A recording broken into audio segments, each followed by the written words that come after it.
உங்கள் சத்யாவில் குளு குளு ஏசி ஆஃபர். ஆளுநர் உரையோட இன்னைக்கு சட்டமன்ற கூட்டத்தொடர் தொடங்கும் அப்படின்னு சொல்லியிருந்தாங்கல்ல. ஏதாவது ஒரு த்ரில்லிங்கான விஷயம் இருக்குமா? சேசிங் ரன்னிங் எல்லாம் இருக்குமா? ஆமா, எந்திரிச்சு போவாரா இல்ல அப்படியே உட்காருவாரா இல்ல இன்டர்வல் பிளாக்ல விஜய் படத்துல ஒரு ட்விஸ்ட் வைப்பாங்களா, அது மாதிரி ஏதாவது வருமா? இந்த உரையை படித்து கொண்டிருப்பவர் உங்கள் ஆளுநர் அப்படின்னு ஏதாவது டெக்ஸ்ட் போடுவாங்களா? இப்படி எல்லாம் பார்த்தா எதுவுமே நடக்கல, எல்லாமே ஸ்மூத்தா நடந்து முடிஞ்சிருக்கு. சோ அதுல இன்னைக்கு ஆளுநர் வந்தாரு. அவர் ஜேசிடி பிரபாகர் சபாநாயகர் போய் ரிசீவ் பண்ணாரு. அதுக்கப்புறம் அவை முன்னவர் செங்கோட்டையன் அவருக்கு சால்வை எல்லாம் பொருத்தி உள்ள கூட்டிட்டு வந்தாங்க. உள்ள கூட்டிட்டு வந்ததுக்கு அப்புறம் முதல்ல தமிழ்தாய் வாழ்த்து பாடப்படுமா அப்படிங்கிற அந்த கேள்வியும் இருந்துச்சு. ஏன்னா ஆளுநர் விழாக்கள்ல நீங்க வந்தே மாதரம் தான் ஃபர்ஸ்ட் பாடணும் அப்படின்னு சொல்லி அடம் பிடிச்சிட்டு இருந்தாரு அர்லேக்கர். சோ என்ன நடக்க போகுதுன்னு பார்க்கும்போது தமிழ்தாய் வாழ்த்து ஃபர்ஸ்ட்ல பாடிட்டாங்க. ஆனா கடைசியா தான் எப்பவுமே தேசிய கீதம் பாடுவாங்க. இந்த வாட்டி தமிழ்தாய் வாழ்த்து பாடி முடிச்சதுக்கு அப்புறம் தேசிய கீதம் ஒரு முறை பாடப்பட்டது. அப்புறம் ஒட்டுமொத்த கூட்டத்தொடரும் முடிஞ்சதுக்கு அப்புறம் அந்த அவை நிகழ்வுகள்லாம் முடிஞ்சதுக்கு அப்புறம் கடைசியாவும் தேசிய கீதம் பாடியிருக்காங்க. 2 முறை பாடியிருக்காங்க. ஆமா, 2 முறை பாடப்பட்டிருக்கு. புதிய வரலாறு சட்டமன்றத்தில் நிகழ்ந்திருக்குன்னு ஆளுநர் ரொம்ப புகழ்ந்து நிகழ்ந்து பேசியிருக்காரு. ஆமா, ஒரு உதயம் அது ஒரு 4 வருஷம் கழிச்சு ஸ்மூத்தா நடந்திருக்கு அப்படி இப்படின்லாம் பதிவெல்லாம் போட்டிருக்காரு. சோ ஆளுநர் உரைக்கு வருவோம். அவர் என்ன பேசுவாரு, எதை எடிட் பண்ணுவாரு அப்படின்னு பார்த்தா எதையுமே எடிட் பண்ணாம எல்லாத்தையுமே வாசிச்சிருக்காரு. ஒன்றிய அரசை விமர்சிச்சு இருந்ததையுமே வாசிச்சிருக்காரு.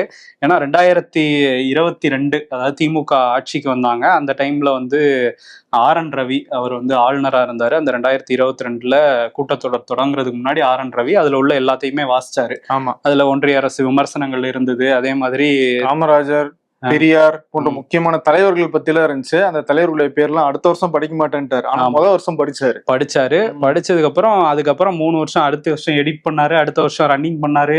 அடுத்த வருஷம் ஏதோ வித்தியாசமா ஏதோ பண்ணிக்கிட்டே இருந்தாருல்ல. இப்ப அதெல்லாம் இல்லாம இந்த வருஷம் எல்லாத்தையும் பேசி முடிச்சிருக்கிறாரு அர்லேக்கர். அதுல என்ன பேசியிருந்தாரு அப்படின்னா, ஆரம்பிக்கும் போதே பேரறிஞர் அண்ணாவோட அந்த கோட்ஸ்ல இருந்து தான் அந்த உரை ஆரம்பிச்சது.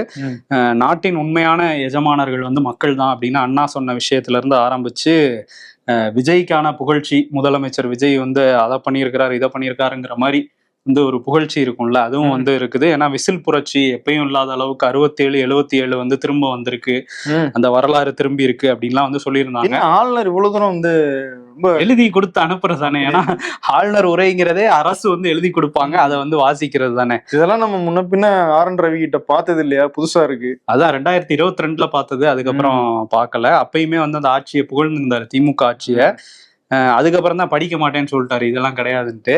சரி, அதுக்கப்புறம் என்ன சொல்லியிருந்தாங்க அப்படின்னா, நிதிச்சுமை அது இருந்தால் கூட வாக்குறுதிகளை நிறைவேற்றுவோம் அப்படின்னு சொல்லியிருந்தாங்க. ஏன்னா இதுல ஏதாவது ஆளுநர் உரையிலே இந்த வாக்குறுதியை நிறைவேற்ற போறோம் அந்த மாதிரி ஏதாவது அறிவிப்பு இருக்குமான்னு பார்த்தாங்க. பட் பொதுவா அதை கடந்து போயிட்டாரு. ஆமா, அதுக்குதான் தங்கம் தென்னரசு என்ன சொன்னார்னா, வெள்ளை அறிக்கையை வெளியிட்ட போதே இவ்வளவு கடன் இருக்கு, இவ்வளவு சுமையில தமிழ்நாடு அரசாங்கத்தினுடைய நிதிநிலை இருக்கு, ஏன் சட்டமன்றம் தொடங்குறதுக்கு முன்னாடியே அறிவிச்சாங்க அப்படின்னா, ஏன்னா ஆளுநர் உரையில ஏதாவது புதிய திட்டம் அறிவிக்க வேண்டி வரும். முன்னாடியே கடன் சுமையில இருக்கும்போது எப்படி அறிவிக்கிறதுன்ற மாதிரி நம்ம வெளியிட்டுட்டோம் அப்படின்னா மக்கள் கேட்க மாட்டாங்கன்ற காரணத்துக்காக தான் அந்த வெள்ளை அறிக்கையை முன்னாடி வெளியிட்டாங்கன்னு தங்கம் தென்னரசு ஒரு குற்றச்சாட்டு வைக்கிறாரு. ஓகே, அதே மாதிரி தேசிய கல்விக் கொள்கையை நாங்க கடுமையா எதிர்க்கிறோம், மும்மொழி கொள்கையை எதிர்க்கிறோம், நீட்டை எதிர்க்கிறோம். இதெல்லாம் பொதுப்பட்டியல்ல இருக்கிறதுனாலதான் பிரச்சனை, மாநில பட்டியலுக்கு மாத்தணும் ஒன்றிய அரசு அப்படிங்கிற சொல்லியிருந்தாங்க. அதே மாதிரி கல்வி நிதியை தரமாட்டேன்னு சொல்றது ஏற்புடையதல்ல அப்படின்னு சொல்லியிருந்தாங்க.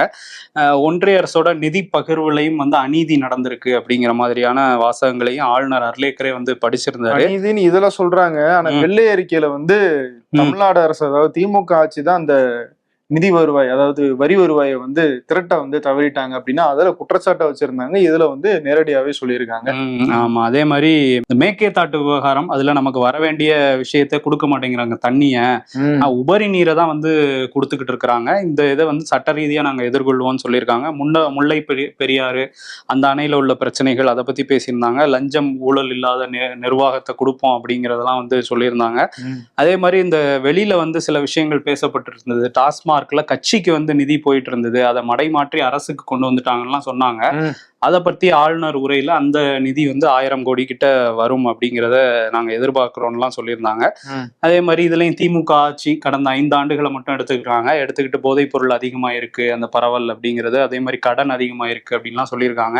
இதெல்லாம் தாண்டி வெற்றி தமிழகம்னு ஒரு திட்டம் அது தொலைநோக்கு திட்டம், இதன்படிதான் அரசு செயல்படும் அப்படிங்கிறத சொல்லியிருக்காங்க. இதெல்லாம் செயல்பட்டா 2036 1.5 ட்ரில்லியன் எக்கனாமியை வந்து நாங்க வந்து அடைஞ்சிருவோம், அதுக்காக இந்த அரசு பாடுபடும் அப்படின்லாம் சொல்லியிருக்காங்க. செயல்பட்டா செயல்பட்டா அதான் அது வந்து செயல்படுவோங்கிற மாதிரி தான் அந்த உரையில இருந்தது. அதுக்கப்புறம் அதை வந்து சபாநாயகர் வந்து தமிழ்ல வந்து வாசிச்சாரு. அதெல்லாம் முடிஞ்சதுக்கு அப்புறம் திரும்ப தேசிய கீதம் இசைச்சு போயிட்டாங்க. திமுக அவைக்கு உள்ள வரும்போதே போராட்டத்தை முதல்ல பண்ணிட்டாங்க. வந்து நிறைய பதாகைகள்லாம் எடுத்துட்டு வந்திருந்தாங்க.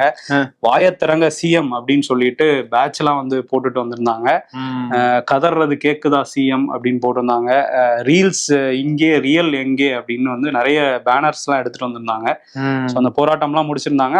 அந்த அவை நடவடிக்கை எல்லாம் முடிஞ்ச உடனே பேட்டியுமே கொடுத்திருக்காரு உதயநிதி ஸ்டாலின். ஆமா, குறிப்பா வந்து சட்டம் ஒழுங்கு பிரச்சனை வந்து நீங்க தாவேக்கா ஆட்சியில ரொம்ப மோசமா இருக்கு. 150க்கும் மேற்பட்ட பாலியல் வன்கொடுமைகள், 60-70 கொலைகள் நடந்துருச்சு, 4 ஆணவ படுகொலை நடந்துருச்சு. ஆனா இதெல்லாம் எதை பத்தியுமே வந்து முதலமைச்சர் விஜய் பேசாம வாயை மூடிட்டே இருக்காரு. அதை விட்டுட்டு வந்து அவருடைய விர்ச்சுவல் அபியூசர்ஸ் சொல்றாரு. அவர் வாரியர்ஸ் சொல்றாங்கல்ல, இவர் வந்து அபியூசர்ஸ் சொல்றாரு. அவர் கோட்டு போட்டு வந்தாரு, லஞ்ச் எடுத்துட்டு வர்றாரு, அவரே எடுத்து சாப்பிடுறாரு, அவர் வேஷ்டி சட்டையில வந்தாரு. இதையெல்லாம் தான் வந்து ப்ரொமோட் பண்றாங்களே தவிர இங்க முக்கியமான பிரச்சனைகளை வந்து அரசாங்கம் கவனிக்கிறது இல்லை, அதுக்கான பதில் சொல்றது இல்லை அப்படின்னு உதயநிதி ஸ்டாலின் சொல்றாரு. அதே மாதிரி பாஜகவுக்கும் தாவேக்காவுக்கும் ஒரு மறைமுக உறவு இருக்கு, அதனாலதான் ஆளுநர் வந்து எழுதி கொடுத்தது அப்படியே வாசிச்சிருக்காரு அப்படின்னு வந்து சொல்லியிருக்காரு. அதுக்கு தாவேக்கால இருந்து என்ன சொல்றாங்கன்னா, 2022 ஆர்.என். ரவி கூட நீங்க எழுதி கொடுத்தது அப்படியே தான் வாசிச்சாரு, அப்ப உங்களுக்கும் அவங்களுக்கும் உறவு இருந்ததா அப்படிங்கிற கேள்வி எல்லாம் கேக்குறாங்க. சோ இன்னொரு பக்கம் வந்து எடப்பாடி பழனிசாமி அவர் வந்து வந்திருந்தாரு, அவைக்கு வந்திருந்தாரு. வெளியே திரும்ப வந்து பேட்டியும் கொடுத்திருக்காரு. உதயநிதி வந்து கிட்டத்தட்ட 175 பாலியல் சம்பவங்கள் அப்படின்னு சொல்றாரு, இவர் 150 அப்படின்றாரு. இவங்க எல்லாம் வந்து இஷ்டத்துக்கு ஒரு நம்பர் சொல்லலாம் அப்படிங்கிற மூடுக்கு வந்துட்டாங்க. ஏன்னா எதிர்த்தரப்புல இருந்து பதிலே வரல. சரி, அவர் முதல்வர் அமைதியா இருப்பாரு, நம்ம நம்பரை சொல்லிக்கிட்டே இருப்போம் அப்படின்னு சொல்லிட்டே இருக்கிறாங்க போல. அதே மாதிரி அறிவிக்கப்படாத மின்வெட்டு இருக்கு அப்படிங்கிறத வந்து சுட்டி காட்டினாரு எடப்பாடி பழனிசாமி.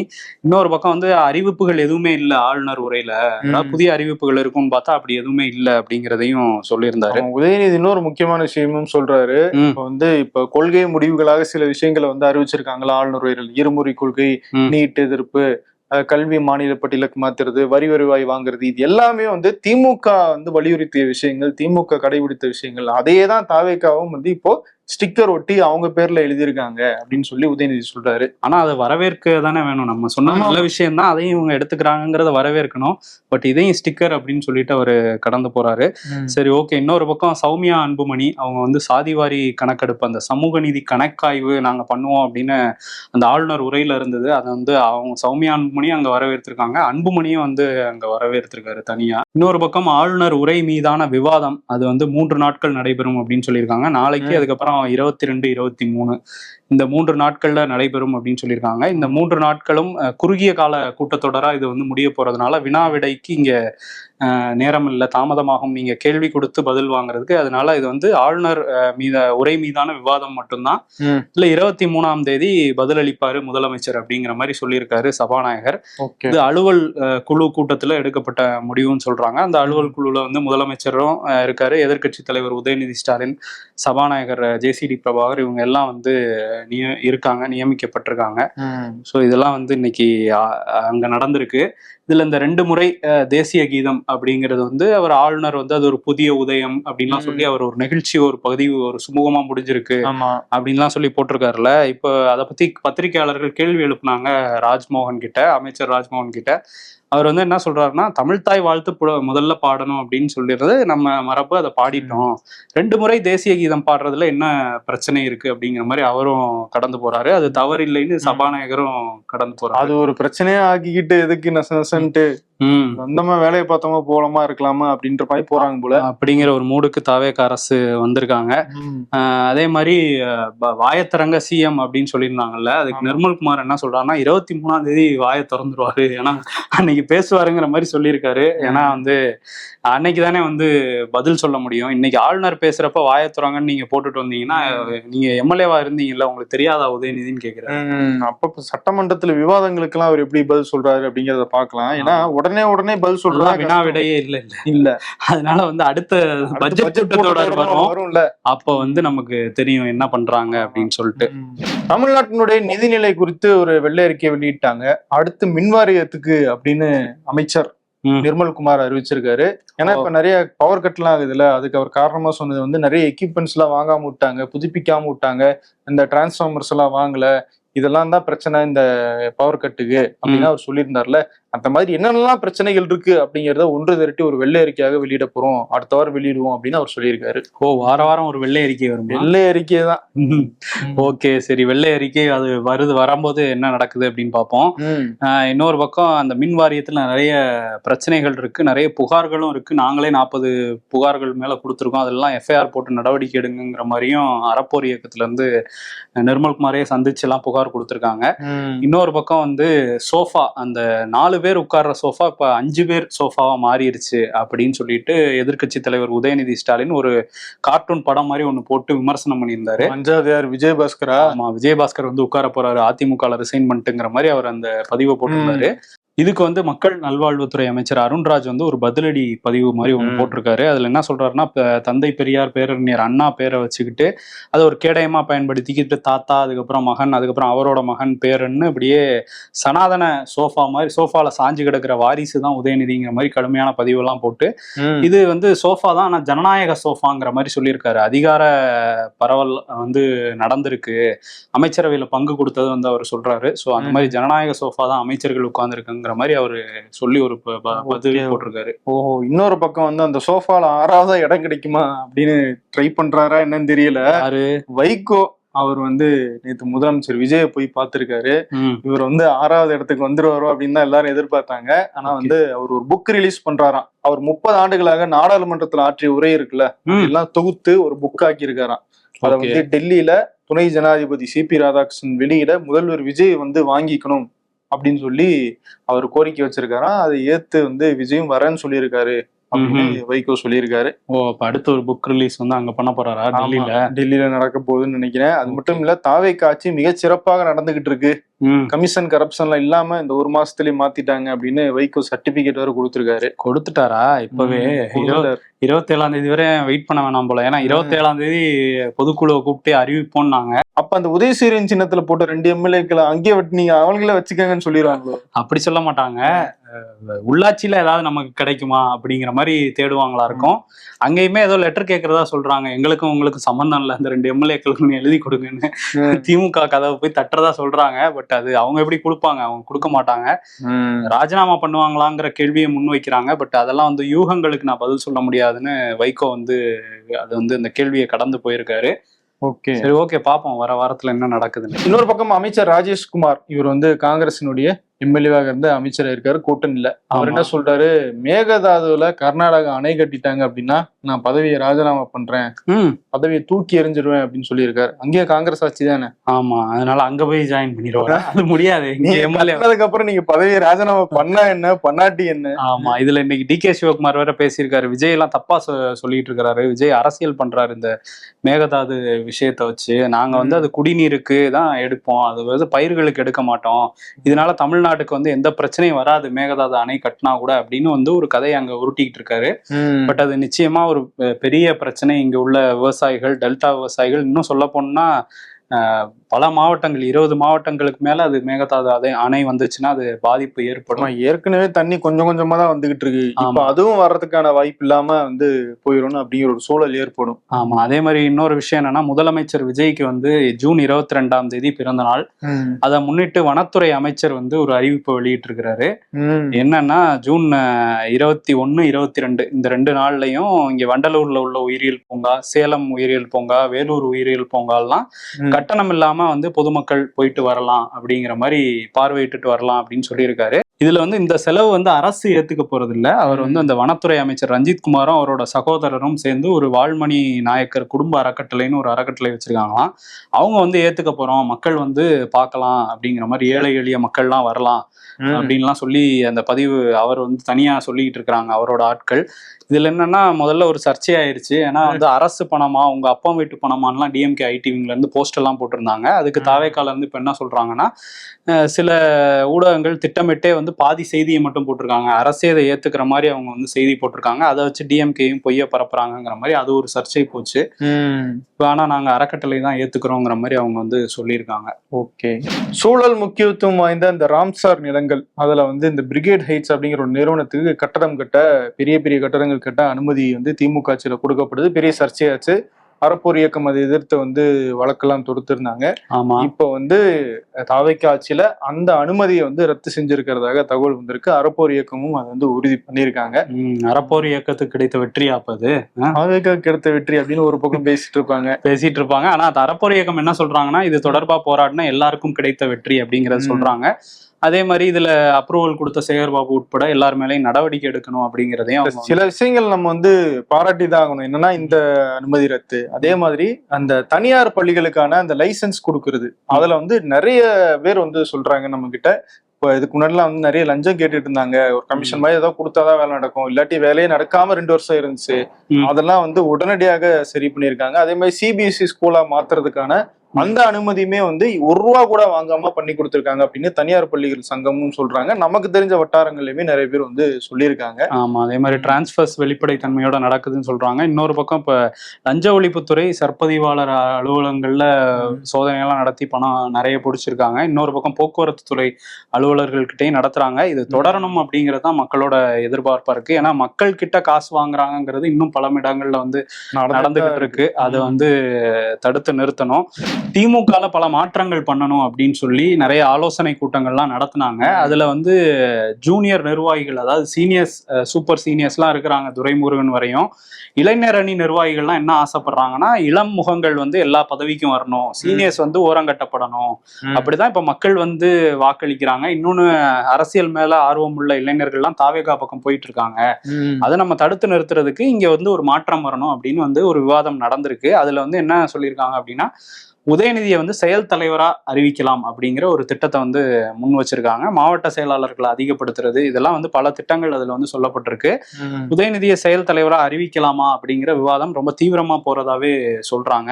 இதுக்கு சீனியர்ஸ் வந்து உதயநிதி வந்துட்டா நம்ம ஓரங்கட்டப்படுவோம் அப்படிங்கிறதுனால, அப்ப நீங்க செயல்படாத தலைவரா அப்படின்னு சொல்லி ஸ்டாலின் போய் பத்தி வச்சுக்கிட்டு இருக்கிறாங்களாம். சோ அதனால பாத்துக்குங்க தலைவரே, நம்மள ஓரங்கட்டிடுவாங்க அப்படிங்கிற மாதிரியான விஷயங்கள்லாம் கூட பேசப்படுறதா சொல்றாங்க. ஆனா கூடிய விரைவில் நிறைய மாற்றங்கள் திமுகவோட அந்த பொறுப்பு விஷயங்கள்ல வந்து இருக்கும் அப்படின்னு தான் சொல்றாங்க. திமுகல வேணா அப்படி இருக்கலாம், ஆனா அதிமுகவுல என் பையன் வந்து எந்த காலத்திலும் அரசியலுக்குள்ள வரமாட்டாரு அப்படின்னு எடப்பாடி பழனிசாமி அவருடைய பையன் மிதுனை பத்தி சொல்லியிருக்காரு. நேரடியா வரமாட்டாரா, மறைமுகமா இருப்பாரா? அவர் கட்சியில உறுப்பினரா இருக்காரு. கட்சியில உறுப்பினர்னாலே அரசியல் தானே, அதை தாண்டி எதுவும் பண்ண மாட்டாரு அப்படின்னு சொல்றாரு. ஆனா அரசியலுக்கு வரமாட்டாருன்றாரு. ஆனா கூட்டணி அப்பெல்லாம் வந்து பேசுவாருன்னு போல. மறைமுகமா அவர் வந்து பின்னாடி இருந்து இயங்குறாருன்னு தான் சொல்றாங்க. பட் நேரடியா கட்சி பொறுப்புக்கு வரமாட்டாரு, நானே அவர் உருவத்துல வந்து பேசுவேங்கிற மாதிரி எடப்பாடி பேசிக்கிட்டு இருந்தாரு. எந்த கட்சியில அடிப்படை உறுப்பினர் எல்லாம் போய் கூட்டணி பேச்சுவார்த்தை நடத்துறாங்கன்னு தெரியல. அதுதானே. மிதுன் வந்து என்ன வேணா பேசிக்கிட்டோம், நேரடியா பேசிக்கிட்டோம், மறைமுகமா பேசிக்கிட்டோம், எப்படி வேணா பேசிக்கிட்டோம். ஆனா நாங்க நேரடியா பேச போறோம். சிவி சண்முகம் வந்து அவருடைய ஆதரவாளர்கள் ஒரு 4-5 பேரை வீட்டுக்கு கூப்பிட்டுருக்காரு, வீட்டுல பேசியிருக்காங்க. ஏன்னா சிவி சண்முகம் இன்னைக்கு வந்து அவைக்கே வரல, அதெல்லாம் வரமாட்டேங்க அப்படிங்கிற மாதிரிதான் இருக்காரு. அவர் என்னைய கட்சியை விட்டு நீக்குங்க அப்படிங்கிற மூட்ல இருக்கிறாரு சிவி சண்முகம். ஆனா எடப்பாடி வந்து நீக்காம வச்சிருக்கிறாரு. இப்ப கூப்பிட்டு வந்து வேலுமணி கிட்ட பேசியிருக்காரு, நத்தம் விஸ்வநாதன், ஹரி உள்ளிட்ட இந்த எம்எல்ஏக்கள் கிட்ட பேசியிருக்காரு, எம்ஆர் விஜயபாஸ்கர், இவங்க எல்லாம் கூடி பேசியிருக்காங்க. ஏன்னா வந்து இவர் சி விஜயபாஸ்கர் அவர் ரிசைன் பண்ணிட்டாரு, கூடிய விரைவில் தாவேக்கால சேர்ந்துருவாருங்கிற மாதிரி இருக்கு. ஆனா நமக்கெல்லாம் அந்த கதவு திறக்குமான்னு தெரியல இப்போதைக்கு. ஏன்னா எம்எல்ஏ பதவியை ரிசைன் பண்ணிட்டு வந்தா சோஃபா பெருசாயிடுச்சுன்னு சொல்லுவாங்கன்ட்டு அவங்க சேர்த்துக்க மாட்டாங்க. அதனால என்ன பண்றதுன்னு ஆலோசிச்சிருக்காங்க. அடுத்த கட்ட நடவடிக்கை என்ன, நம்ம ஒரு தனி அணி உருவாக்குமான்லாம் பேசியிருக்காங்க. இதுல ஒரு சூட்சம் என்னன்னா, எடப்பாடியே வந்து சிவி சண்முகமோ இல்ல வேற அதிருப்தியில இருக்கிற வேற யாரையும் நீக்கி விட்டாருன்னு வைங்களேன், அவங்க வந்து அதிமுக எம்எல்ஏக்கெல்லாம் இருக்க மாட்டாங்க. அதுக்கப்புறம் அந்த கட்சிக்காரங்க கிடையாது. அப்ப அவங்க ஒரு சுயேட்சை எம்எல்ஏ தான் இருப்பாங்க. அப்ப நேரடியா போய் தாவேக்காவுக்கு ஆதரவு கொடுத்துட்டாங்க அப்படின்னா பிரச்சனையே கிடையாது. இதுக்கு எதுக்கு நம்ம பதவியை ராஜினாமா பண்ணி கட்சியில இருந்து விலகி அதுக்கப்புறம் திரும்பி இடைத்தேர்தல சந்திச்சு அதுல ஜெயிச்சு அப்படின்னு ஒரு பெரிய ப்ராசஸ் வந்து இதுல கட் ஆகும். அதனாலதான் வந்து என்னை வந்து நீக்குங்க அப்படின்னு சொல்லி சி வி சண்முகம் கேட்டுக்கிட்டு இருக்காரு. அவர் கேட்பாரு, ஆனா அவருக்கே சீட்டு கொடுத்தவரு எடப்பாடி, அவர் யோசிக்க மாட்டாரா? நீக்கிட்டா நீங்க போய் அங்க ஆதரவு தெரிவிச்சிருக்கீங்கன்னா அவர் நீக்காம இருக்கிறாரு. டீ சூடா இருக்குல்ல கோவிந்தா அப்படின்னு சொல்லி ஆத்திக்கிட்டே இருக்காங்க. ஓகே, இன்னொரு பக்கம் ஆத்திக்கிட்டு இருக்கிறாங்க, ஆத்துன்னு ஆத்தி இருக்கிறாங்க. இன்னைக்கு பாஜகல இருந்து, தமிழ்நாடு பாஜகல இருந்து நயினார் நாகேந்திரன் தலைமையில பெண்களுக்கு வந்து பாதுகாப்பு இல்லை அப்படின்னு சொல்லி ஆர்ப்பாட்டம் நடத்தியிருக்காங்க. இந்த விஜய் அரசு வந்து பொறுப்பில்லாத அரசு அப்படின்லாம் சொல்லி கோவமா அங்க வந்து பேசியிருக்கிறாங்க. நீட் தேர்வு நடந்து முடிஞ்சிச்சு. ஆனா அந்த தேர்வு நடந்து முடிஞ்சதுக்கு பிறகுதான் அந்த கொஸ்டின் பேப்பர் முன்னாடி லீக் ஆயிருக்கு அப்படிங்கிறது தெரிய வந்துச்சு. இதை அடுத்து அந்த தேர்வை ரத்து பண்ணாங்க. திரும்ப அடுத்து தேர்வு நடக்க இருக்கு. இதுல வந்து என்ன ஆச்சுன்னா மாணவர்களுக்கு பயங்கரமான ஸ்ட்ரெஸ் ஏற்பட்டுருச்சு. ஏன்னா ஏற்கனவே கஷ்டப்பட்டு நாங்க ப்ரிப்பேர் பண்ணி தான் அந்த எக்ஸாம் எழுதணும். அதுல சில பேர் நல்லா எழுதியிருப்பாங்க.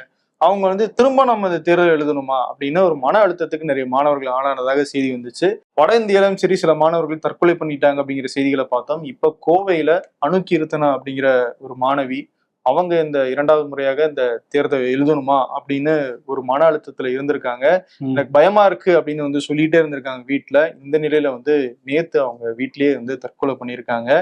குறிப்பா வந்து 2024 தான் +2 முடிச்சிருக்காங்க. அதுக்கு பிறகு 2 அட்டெம்ப்ட் பண்ணிட்டாங்க. 3வது அட்டெம்ப்டாக வந்து இந்த எக்ஸாம் வருது போல இருக்கு. ஸோ இதுலயும் வந்து நம்ம திரும்பி எழுதணுமா அப்படிங்கிற ஒரு மன உளைச்சல் அவங்களுக்கு இருந்திருக்கு அப்படின்னு அவங்க வீட்டுல சொல்றாங்க. ஆமா, மார்க்சிஸ்ட் கம்யூனிஸ்ட் கட்சி வந்து போராட்டம்லாம் நடத்திருக்காங்க. இன்னும் எத்தனை உயிர் போகணும் அப்படிங்கிற கேள்வியையும் முன் வச்சிருக்காங்க. ஏன்னா அந்த நீட்னால ஏற்கனவே நிறைய உயிர்கள் போயிடுச்சு.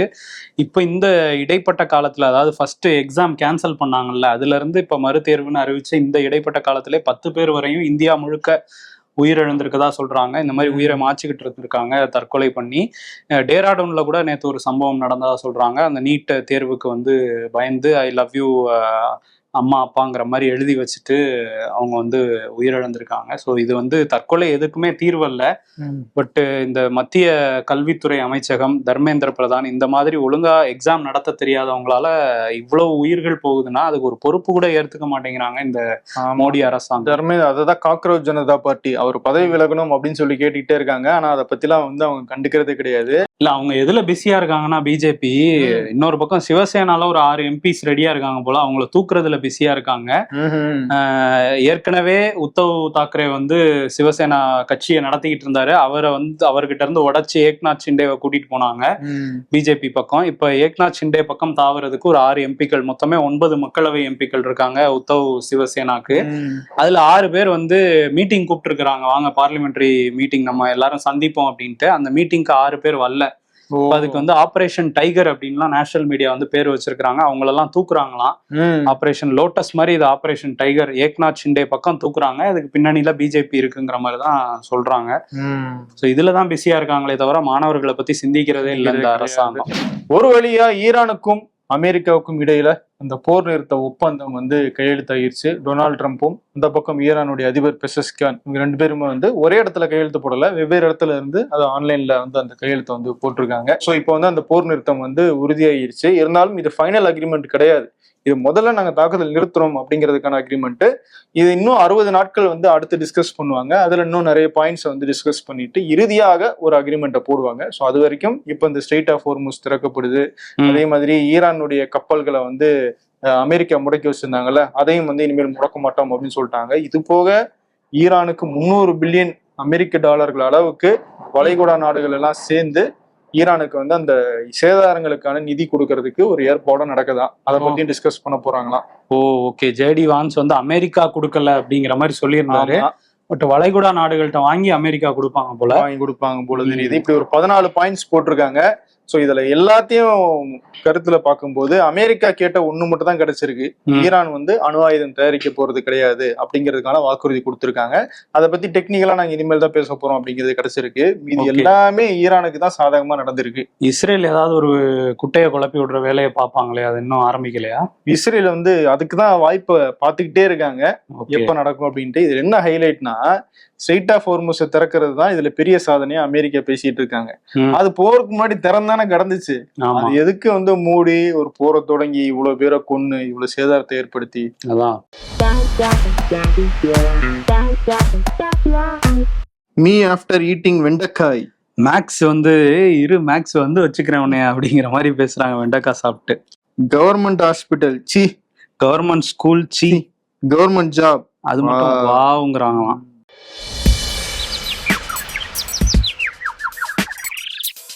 லாரன்ஸின் சர்ச்சை கருத்துக்கு சேரன் பதிலடி. சரி நீங்க எதுவும் கச்சி ஆரம்பிச்சு விட்டுறாதீங்க அப்படின்னு சேரன் கிட்ட சொல்றாங்க. ராசிபலன் இன்றைய நாள் சிறப்பாக அமையும். யாருக்கு? அரசியல்ல இதெல்லாம் சாதாரணமாப்பா. ஓகே, விருது யார் கொடுக்க போறோம்? விருது வந்து இன்னைக்கு ஆளுநர் அர்லேக்கர் ஏதாவது வாக்கிங் ரன்னிங்லாம் பண்ணுவாருன்னு பார்த்தா ஸ்மூத்தா போயிட்டாரு. கடந்த 3 ஆண்டுகளாக ஆர்.என். ரவிக்கு தான் இந்த நாள்ல வந்து நம்ம விருது வழக்கம். பட் விருது வாங்குறதுக்கான அந்த வாய்ப்பை இழந்துட்டாரு அர்லேக்கர். சரி, ஓகே. இன்னொரு பக்கம் வந்து ஆனா உதயநிதி வந்து முதல்ல போராட்டம் வந்து ஆரம்பிச்சாங்க. உள்ள வரும்போதே வெளியே வந்து பிரஸ் மீட்ல வந்து அரசுக்கு நிறைய கேள்விகளை வச்சிருக்காங்க. வாயை திறந்து பதில் சொல்லுங்க சிஎம் அப்படின்னு வந்து சொல்லிட்டு போயிருக்காங்க. ஸோ அதனால இனிமேதான் வந்து அரசியல் களம் சூடு பிடிக்குங்கிற மாதிரி தெரியுது. ஏன்னா ஒரு பக்கம் செயல் தலைவராகவே கொண்டு வரலாமா, நேர எதிர் விஜய்க்கு நேரா வந்து உதயநிதியை நிறுத்தலாமாங்கிற திட்டங்கள் வந்து போயிட்டு இருக்கு திமுகக்குள்ள. அதனால ஆட்டம் சூடு பிடிக்கிறதுனால முதல்வர் விஜய்க்கும் எதிர்கட்சி தலைவர் உதயநிதிக்கும் வந்து மோதி விளையாடுங்கிற விருது கொடுத்துருவோமா? ஓகே, மோதி விளையாடு பாப்பா இல்லையா? மோதி விளையாடு பாப்பா இல்ல, மோதி விளையாடு பவள விழா பாப்பா, அது அவரோட இது, அதை விட்டுருவோம். மோதி விளையாடு பாப்பா இல்ல, வெறும் மோதி விளையாடு. நன்றி. உங்கள் சத்யாவில் குளு குளு ஏசி ஆஃபர்.